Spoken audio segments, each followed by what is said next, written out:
But let's begin the interview with your state, Bayelsa State. One cannot but help looking at the very sad situation of the citizens of your state who have been displaced seriously by water. I've heard you say that whenever there is flooding issue, Bayelsa always gets the brunt because it's a state that is underwater. Tell me, Your Excellency, what is the situation today of your citizens and the state of Bayelsa as regards to flooding? Thank you very much. First of all, my sympathies once again go to all the people who are affected by this terrible, terrible flood disaster in my state. It's not just in Bayelsa, a lot of other states are also affected, but as you know, Bayelsa is worst affected.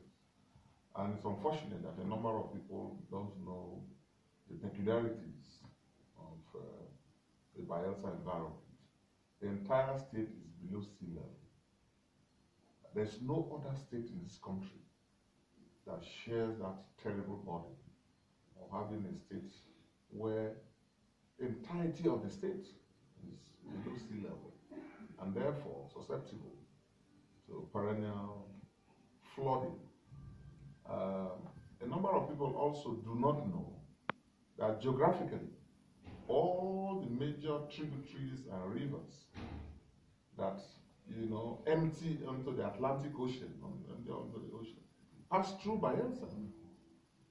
When you get to after Onitsha, before you get to Bayelsa, my local government, Sabama local government, you have the bifurcation where the river Niger, the majestic Niger, terminates and then becomes two rivers.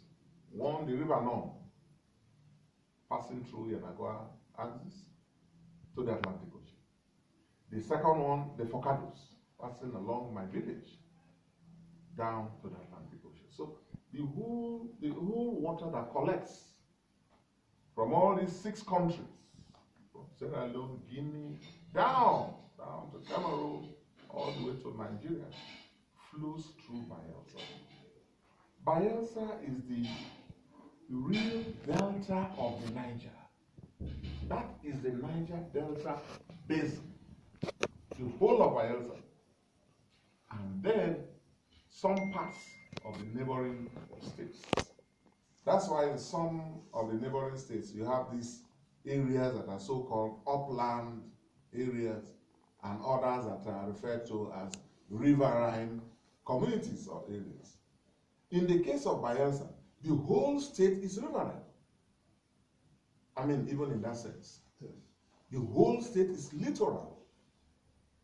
There's no part of Bayelsa that's not connected by a river or by a rivulet or by a creek and so on and so forth. So that is the peculiarity of the Bayelsa environment. Therefore, making it difficult for development to take place.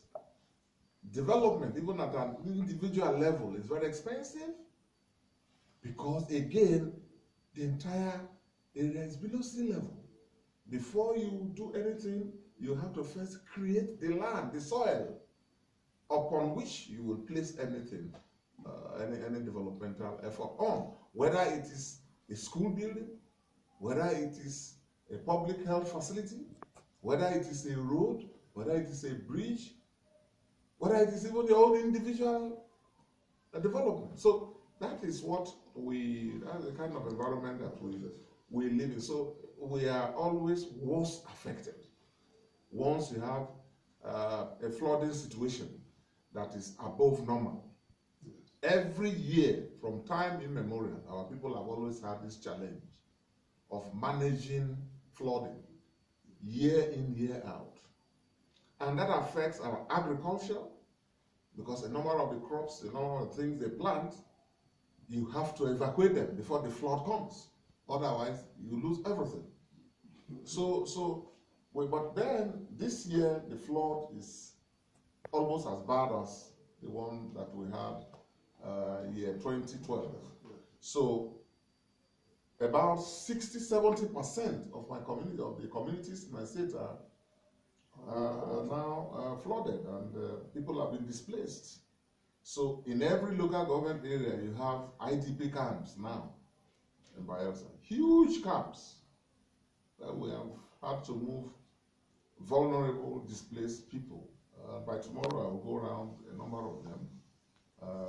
My deputy and the emergency team we have in place have been doing a lot. The state government has tried as best we can, even in these very difficult economic periods, to try to get some relief. But how much relief materials can you get for this huge number? Yes, but Your Excellency, relief material really, every year when this happens, it's just treating the symptoms. The real issue is that the state is below sea level, susceptible to annual flooding. Now, some people will tell you that that is not enough for the state government or the federal government not to protect the lives and properties of its people.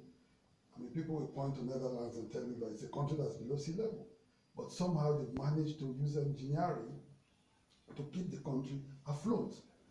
Why is it so difficult to do something to get Bayelsa communities protected from flooding? Because, I mean, we can take our minds back to 2012. That's 6 years between that time and now.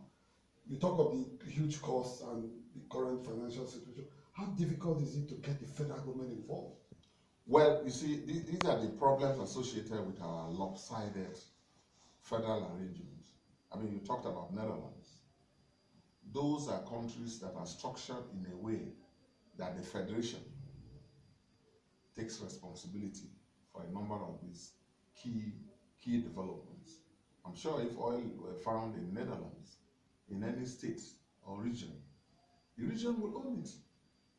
Here, the federal structure is such that even what we produce, what ordinarily should enable us to deal with some of these peculiar problems associated with our peculiar environment, doesn't get to us. Even the 13% so-called stated in the Nigerian Constitution is not paid to us, calculated as 13%. Maybe what comes up to us is not even up to 10%. Maybe not even up to 6–7% at the end of the day. Because you have all kinds of illegal deductions, you have all kinds of mischievous, fraudulent schemes, subsidy, manipulations in the Federal Revenue Mobilization Commission, manipulations in DPR, all kinds of fraudulent 419 schemes, institutionalized fraud in our country, in such a way that states are beggarly, states cannot really, even at the best of times, and by that I mean even when you have a focused, committed leadership, you are hamstrung because you don't have all the instruments that you need to be able to effect a difference. But what I've now thought of doing is to set up a committee. There's a committee now that will go around our state.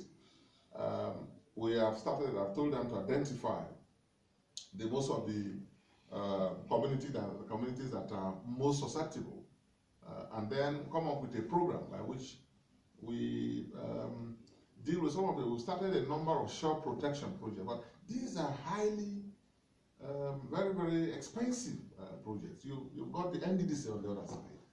But you see, again, the politicization of the NDDC, and it's a country where institutions don't work. Institutions that have been created, even with the best of intentions, they do not work. They do not deliver services as they ought to. These are things that the federal government, the other commissions, other bodies, and then state governments like ours should come together to really address. Because, I mean, it's a highly capital sensitive, highly expensive project. I mean, building sea walls in all communities, building shore protection projects in all communities. It runs to trillions of naira. So it's sad. And then if you protect the human trillions of naira from the area. Sorry? you get trillions of naira from the area. Oh, even yes. in terms Oh, of yes. That's natural resource that is yes. being taken away. Yes, that's why we've got to address the root causes of all of this.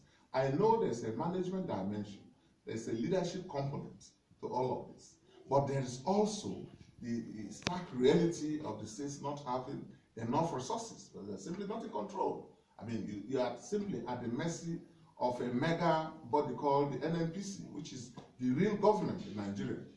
All other governments are at the mercy of the government of the NNPC. So those are the challenges that we have. So what I get, Your Excellency, is that by this time next year, what you are saying is that your people may likely suffer the same fate. If things do not change, if things do not change in the area of the states not getting enough revenue, even under the existing systems, but if states have more resources, then with focused, determined leadership, most governors in our region, in most states, they will be in a position to address some of these things. But if you look at the revenue sharing formula, even as it is, the federation that gets all of this, with this crisis, we're not seeing the support that they're giving to us, other than people coming and speaking platitudes and then leaving us with our problems. You have the NDDC, like I said, that should be building this. Nothing is on. You have the Federal Ministry of Niger Delta that should take up this type of specialized challenges that are there, localized in that environment, but you don't see that happen. But you see, we shouldn't be, I don't want a blame game. We should focus on the solution, which is redress some of the imbalances and the injustices, make the necessary adjustments that we need to make in the area of our managing our fiscal federalism. If we say 13%, for God's sake, let it be that at every month the states actually get 13%. But you sit down here in NNPC and in Abuja and DPR and take out as much money that we don't have control over, and you call it subsidy payments, and you do all kinds of funny arrangements with producing companies that expose us to fraud and all kinds of manipulations. And then it is the little that is left that is paid over to states.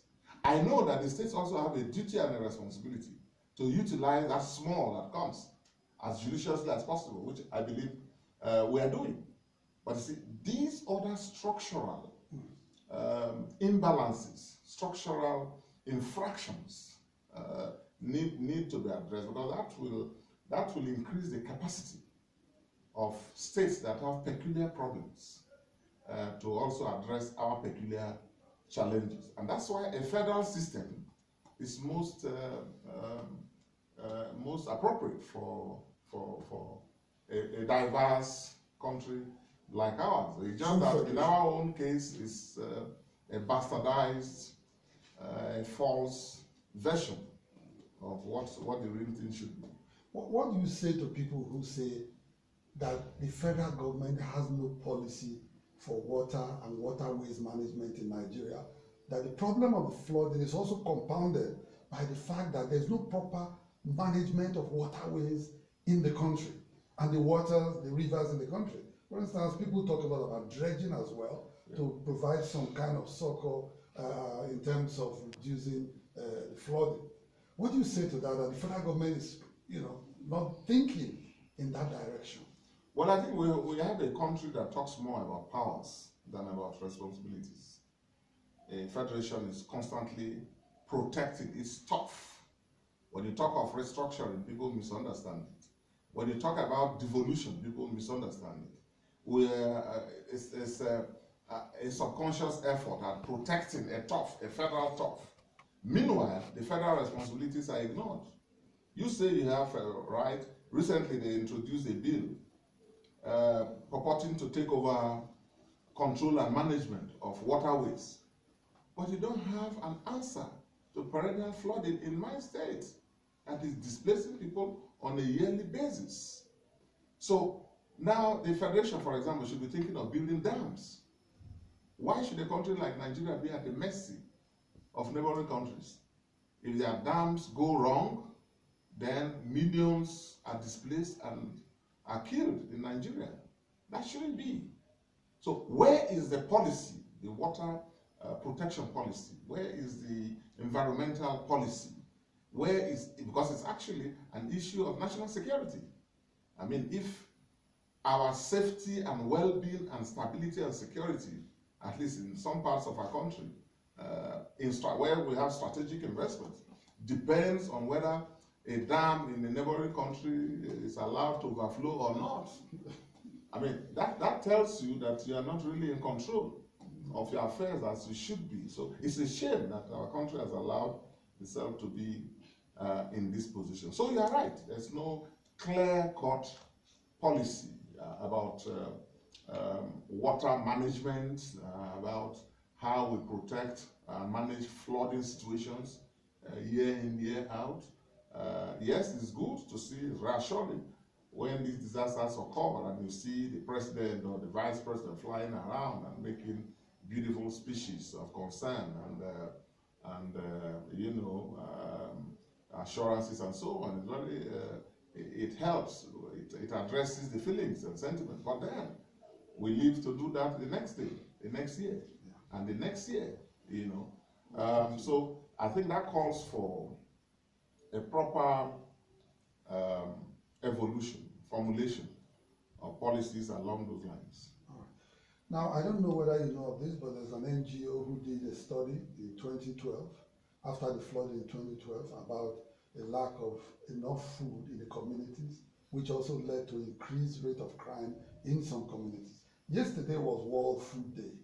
With what has happened, I was in some communities in Bayelsa, Delta, Rivers, farmers had to harvest, crop their cassava. Some of the cassava, which I have on my camera, my shots, already soaked with water. So, of no use whatsoever. How are you going to address the food problem in your state after the floods? As a matter of fact, we're not just dealing with, we're dealing with a situation that has a lot of dimensions built into one. It's not a sad story of physical displacement of people and having their buildings destroyed, which of course people have to now go and work hard to repair their homes, repaint their homes, repair and replace lost items, personal items. Those are minor things, terrible things. But then you also have a health dimension because a number of these people with this flood now, we now have an increase in waterborne diseases and other things. There are some reported deaths, and in every IDP camp, that's why we have ensured in our state that we have standby medical teams dealing with immediate issues. But then the medium and long term issues are going to be issues of concern as well. And then you now have the food security issues, because you now have a situation where farmers have been displaced from their farms flooded and farmers displaced. 2012 flood, my farm, because I also have farms, including my fish ponds, all the fish escaped. And that happened to a lot of farmers, fish farmers, all our plantains, and you know what we plant, plantains, cassavas, and all these things destroyed. So this incident is likely to now create, even compound, an existing problem of food security that we have in the country, and particularly in the areas affected. So you're going to have a hunger situation. You are going to deal with a situation where people have shortage of food.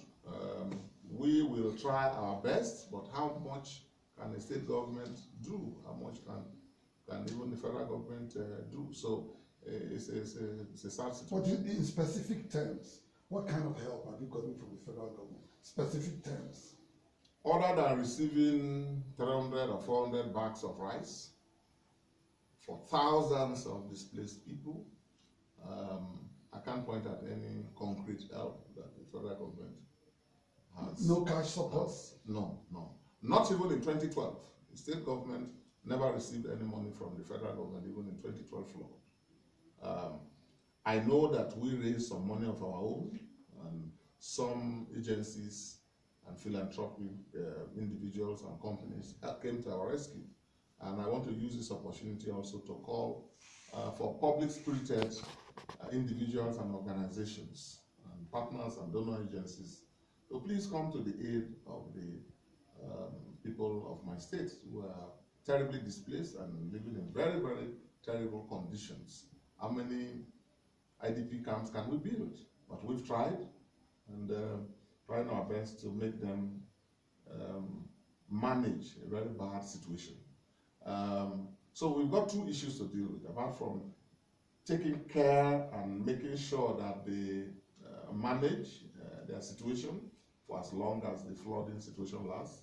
We also have the challenge of helping them to go back to their homes in order to be resettled, you know, to start their lives after the flood.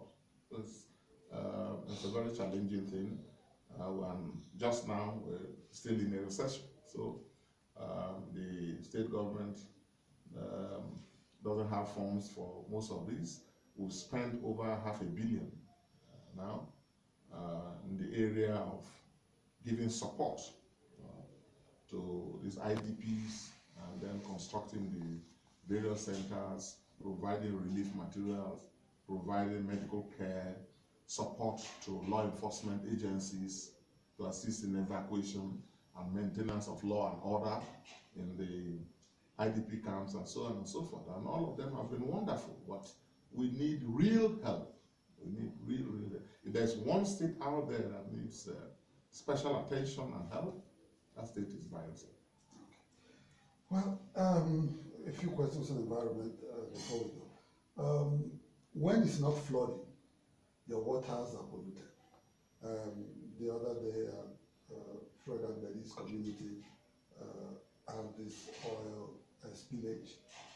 There was another community in southern Abuja as well that had oil spillage. How are you dealing with the effects and the impact of these oil spillages in your state? Well, let me put it this way. My state, unfortunately, I've always said, is the headquarters of pollution.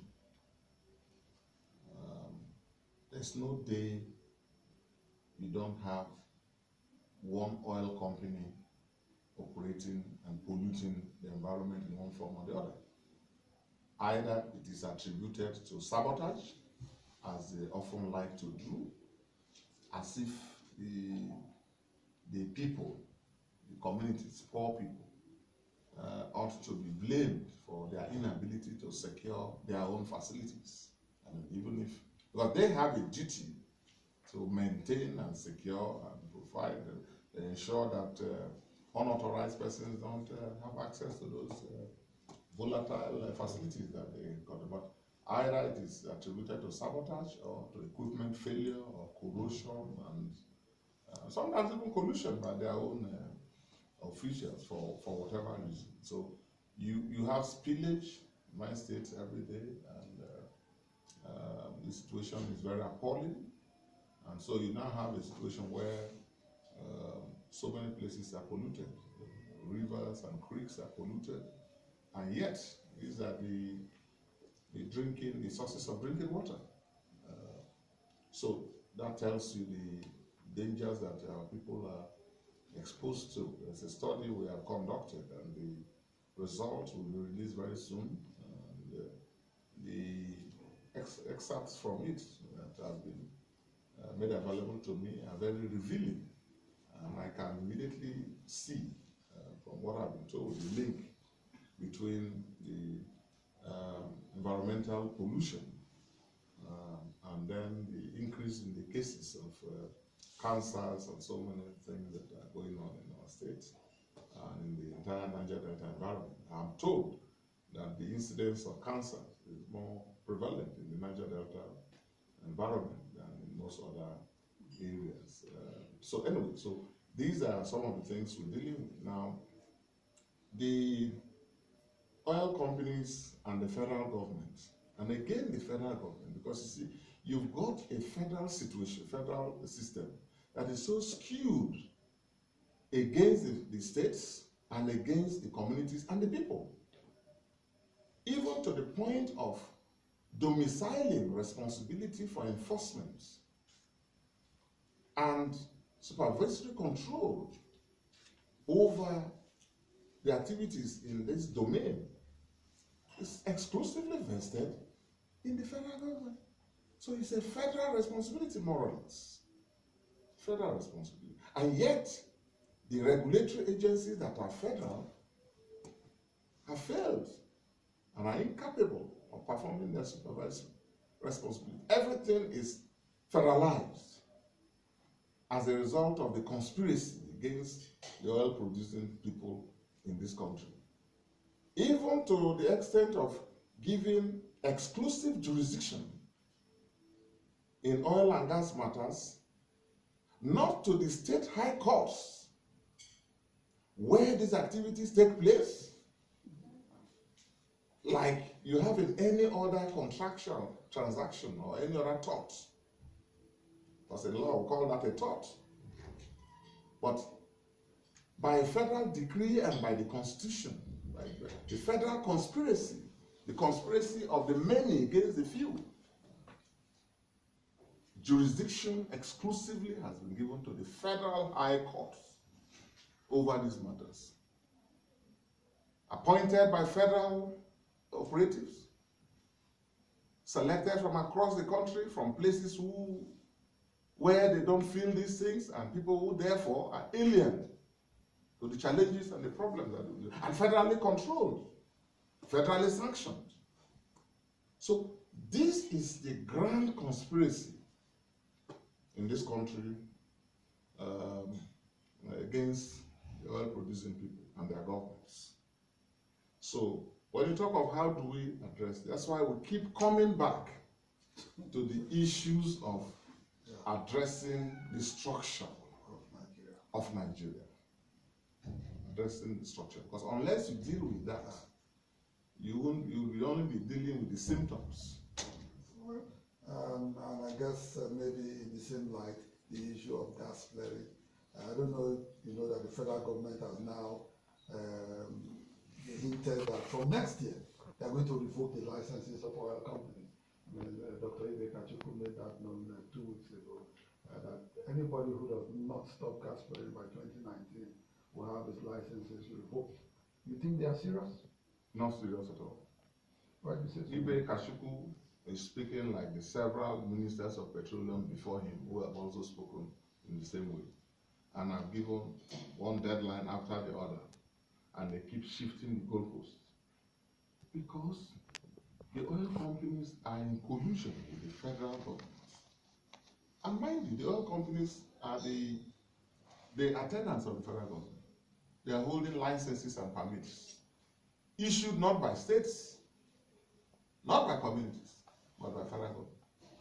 So they are federal agents. They don't need deadlines to sanction them.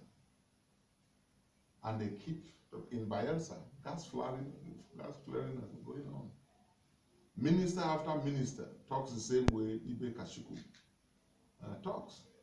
And it's not something personal, but it's about the institutionalized collusion, the institutionalized, neglect of the environment and of the challenges that are there. So we say, as I've been saying, repeating what I heard from the late Ken Sarawiwa when he said, in the Niger Delta, we know what other Nigerians and the world do not know, which is oil is thicker than blood. The oil companies and their federal conspirators and the Nigerian elite that colludes with them, they are more after the oil. They don't care about the the blood and the health of the people. They don't care if people are dying. Some are dying silently, others are dying more visibly. They don't care. But they care much if oil ceases to flow. That's what they don't want to see happen. So as long as the oil is flowing and Nigerian state gets money they don't work for, which is the proceeds of expropriation of the inheritance, ancestral heritage of the peoples of the Niger Delta, which they call oil blocks. And you know, Mahmoud, they have been saying this over and over again. This is not a quote from Sarajevo, this is mine.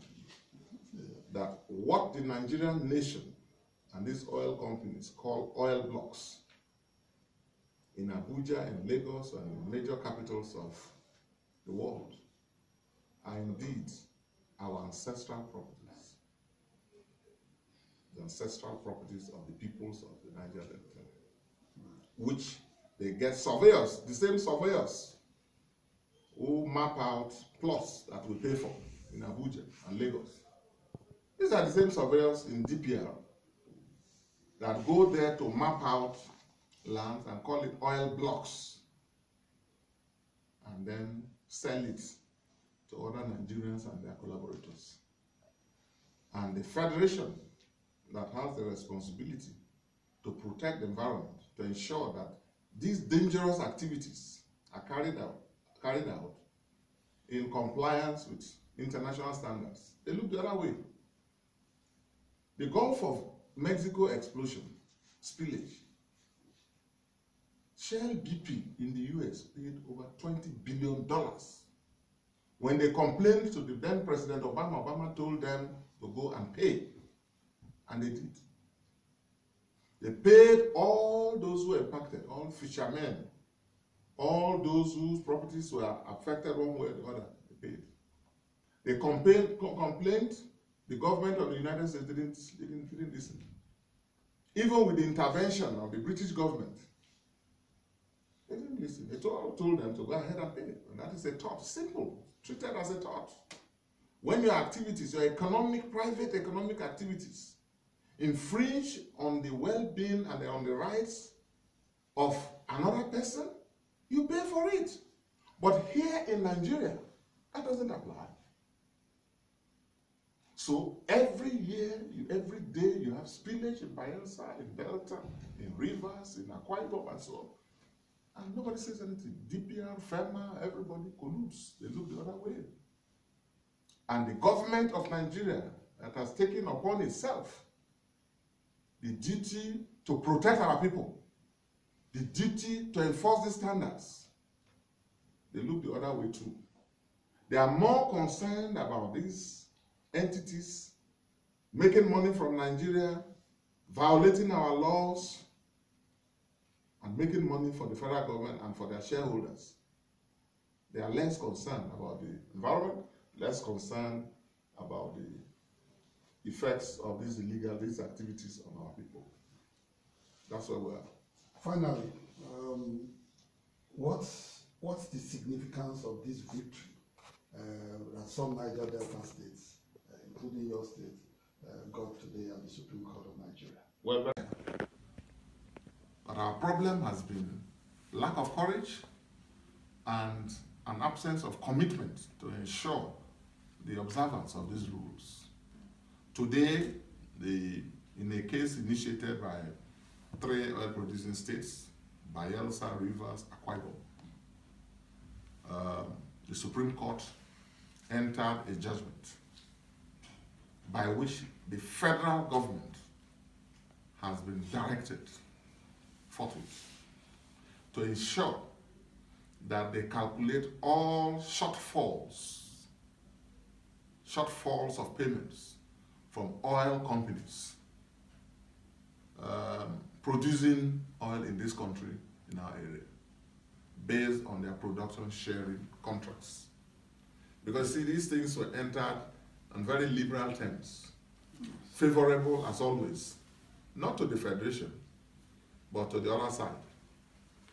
And now they said that in computing the share, the amount, to encourage them to invest, that they said that the production cost was pegged at $20.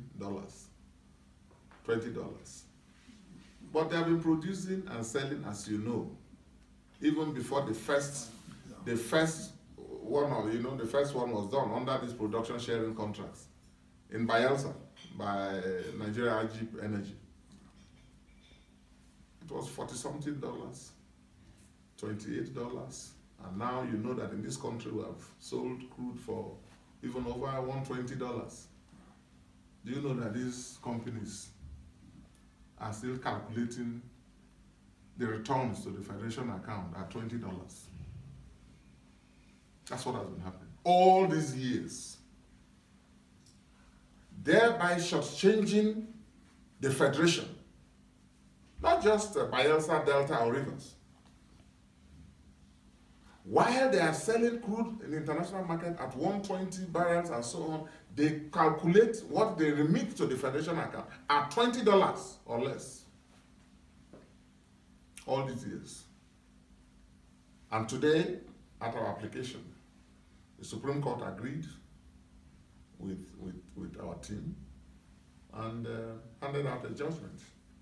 And so we are waiting for the federal government, made up of our teams and so on, and all interested parties to sit down and compute the shortfalls of all these payments under these production sharing contracts, where they have not been remitting the right amounts to the Federation account.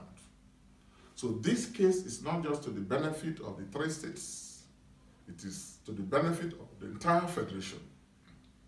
And all the federated states, all the states, all tiers of government, federal, state, and local government, and all states will benefit from this judgment. How did it originate, the idea to go to court? Well, these are all the issues that have been identified. It's just the first one. There are others already filed. We are raising the issue of subsidy payment, for example. If the Constitution says 13% of derivation to be paid to us, you pay everything that comes into it from the oil sales. You give our 13%, and then if you want, as a political policy, to give subsidy, you want to subsidize fraud by way of these fuel imports that we know that are fake, then you can use your federal share to do that. But what this country has been doing, and again we are going to ask for reform, what this country has been doing is to inflate all this fake, and that's why you are creating emergency billionaires. Because it is our oil money they are spending. Money that we should use in building schools and roads and hospitals. Because it's not their money. They inflate these things, take it as expenditure. Subsidy will be deducted. They overinflate the production costs of oil in this country. Take all of it as a cost of production. Take subsidy and all of this. And then it is the balance that they share to us. So the states never get 13%. States in this country never get what they ought to receive as a result of this machinery of fraud. Machinery of fraud. The Constitution is clear. Everything generated should go to the Federation account. And you take it, 13% of it, you remove it and give to the derivation states. The balance, you share it. And the states that are getting derivation will also have their own share, according to the revenue sharing formula. Population, the landmass, and all kinds of funny things. But we don't mind, since that is the rule laid down. Implement it. But no, the Nigerian state does not. So it's fraud. All the derivation funds that comes in, all the money that we get, they put it there, they will say cost of surveillance. Billions of money is meant to be spent on the records every month on surveillance. Of pipelines? Of pipelines. Pipelines that we in the States even spend more money to secure. But every month, NNPC, DPR, billions and billions. So, we are operating a fraudulent system. And today we commend the Supreme Court for their courage and their willingness to use the law to address these injustices and imbalances. And this is the attitude that we commend, and we call on all courts in Nigeria to stand up to their responsibility. Create confidence in people, particularly the long-suffering oppressed peoples and communities of the Niger Delta, and others who have grievances, that the courts are there for them.